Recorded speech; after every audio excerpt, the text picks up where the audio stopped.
semuanya, selamat malam. Pada kesempatan kali ini, saya akan menganalisis konflik yang terjadi pada tahun 2001 sampai 2002. Nah, konflik antara masyarakat Dayak dan Madura ini tidak terjadi secara tiba-tiba, tetapi dipengaruhi adanya perbedaan budaya, sistem nilai, serta kegagalan komunikasi antar kelompok, yaitu kelompok Madura dan kelompok Dayak. Nah, posisinya saya akan mendisklaimer dulu bahwa Dayak adalah warga lokalnya, sedangkan Madura adalah warga pendatang. Nah, di sini tuh ada perbedaan tersebut munculnya prasangka dan stereotip yang memperbesar konflik. Yang pertama, ada perbedaan sistem nilai, simbol budaya, dan praktik sosial gitu ya. Masyarakat Dayak tuh memiliki budaya yang menjunjung tinggi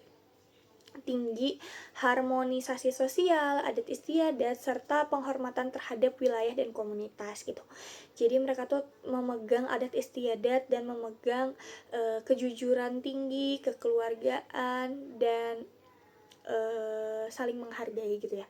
Terus komunitas masyarakat Dayak juga cenderung bersifat high context, yaitu lebih mengutamakan makna tersirat atau komunikasi nonverbal. Terus mereka juga lebih ngomongnya tuh kayak berbelit-belit, sampai orang Madura tuh menganggapnya kayak mereka tuh tidak punya ketegasan, mereka itu takut sama kita gitu ya.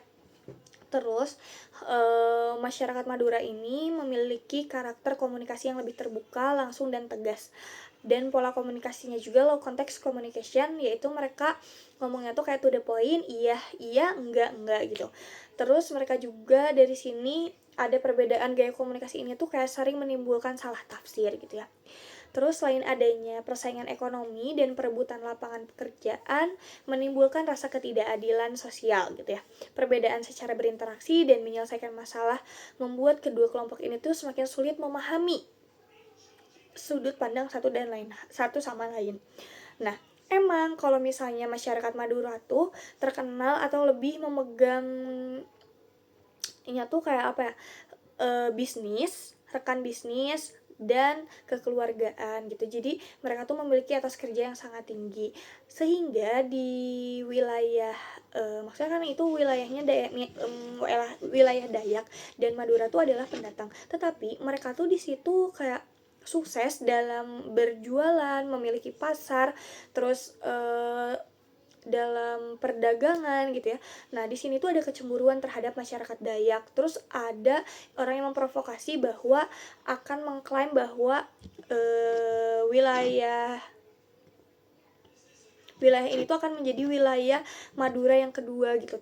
Tapi itu tuh berita itu tanpa diverifikasi, menyebar dari mulut ke mulut gitu ya. Akhirnya disitulah mulai lagi ada prasangka. Namun lagi dan lagi Dayak tuh lebih baik mengalah karena mereka tuh mikirnya menjunjung tinggi keharmonisan gitu. Namun Madura tuh salah paham, mereka tuh mikirnya kayak Dayak tuh orang yang bisa diintimidasi, Dayak tuh lemah gitu, Dayak tuh nggak punya nyali gitu. Nah, dari situlah Madura tuh kayak makin semena-mena dan melanggar norma-norma yang telah dibuat oleh Dayak gitu. Nah, di sini tuh prasangka dan stereotipnya tuh menjadi faktor utama dalam konflik ini tuh. Kayak masyarakat Dayak tuh memandang masyarakat Madura sebagai orang yang keras, agresif, sombong. Sedangkan masyarakat Madura tuh menganggap kayak Dayak tuh orang yang tertutup, sulit, dan menerima pendatang gitu. Nah, pandangan tersebut tuh muncul karena etnosentrisme, yaitu kecenderungan menilai budaya lain tuh menggunakan standar budaya sendiri. Akibatnya, setiap ada konflik kecil mudah berkembang menjadi konflik antar kelompok yang jauh lebih besar lagi. Terus, miskomunikasi juga sering terjadi karena kurangnya dialog yang terbuka antara dua komunitas. Konflik personal sering dianggap sebagai konflik etnis sehingga memperbesarkan ketegangan sosial. Di sini juga ada saluran komunikasi informal yang memperburuk konflik gitu ya. Di mana media-media tuh selalu mengembar-gemborkan, memberikan informasi kayak Kompas tuh selalu memberikan data yang tidak valid atau opini aja. Itu tuh semakin membuat kondisi semakin tegang. Sedangkan ada salah satu platform atau ya pemberitaan juga, yaitu Jawa Pos. Mereka tuh datang ke lokasi dan mereka tuh melihat seperti apa permasalahannya dan meminimalisir adanya opini agar tidak semakin menegangnya permasalahan ini gitu. Kalau Jawa Pos tuh lebih ke jadi penengah gitu, jadi netral. Terus dampak terhadap komunikasi dan sosialnya apa? Di sini tuh ada perubahan cara berinteraksi verbal dan nonverbal. Setelah konflik terjadi tuh hubungan komunitas antara Dayak sama Madura tuh menjadi sangat terbatas gitu ya. Interaksi verbal tuh dipenuhi rasa curiga dan ketidakpercayaan gitu. Jadi orang Madura tuh kalau perang tuh bawa kayak cerulit. Cerulit tuh kayak pengganti tulang rusuk di bagian kiri mereka, dan mereka tuh simpan cerulitnya di perut bagian kirinya.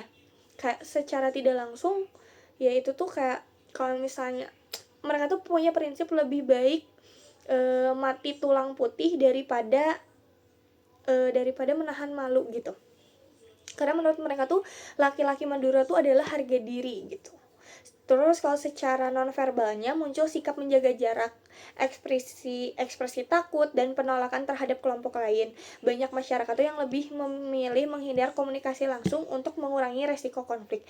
Akhirnya setelah ada konflik itu, Madura tuh jadi nggak pernah nyimpan lagi cerulit di bagian kirinya, akhirnya disimpan aja gitu ya.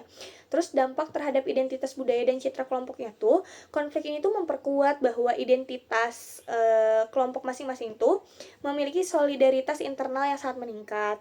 Tetapi hubungan antar budaya tuh masih renggang gitu ya, namanya juga konflik ya nggak apa-apa sih, nanti juga mungkin akan jauh lebih baik lagi. Terus konflik juga mempengaruhi kolektif self-esteem atau harga diri dari kelompok. Kedua kelompok tuh merasa identitas budayanya terancam sehingga munculnya sifat atau sikap dependensi terhadap kelompok lain. Terus di luar Kalimantan Tengah juga konflik ini tuh membentuk citra yang sangat negatif terhadap dua kelompok tersebut. Masyarakat luar tuh melihat konflik ini tuh sebagai konflik etnis yang brutal dan sangat berbahaya gitu ya. Karena orang Madura tuh biasanya kalau misalnya ada konflik apa-apa tuh langsung bunuh carok gitu ya. Nah ini tuh kenapa ya. Terus ada peran media terhadap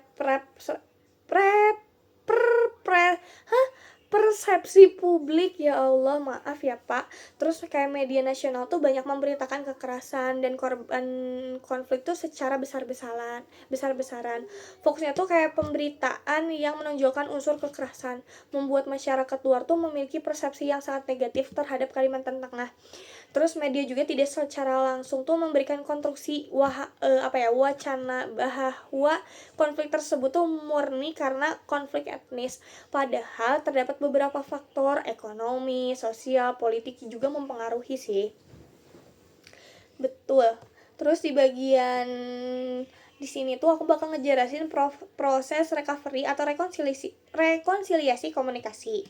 Di sini tuh ada strategi komunikasi pemerintah, tokoh adat dan LSM.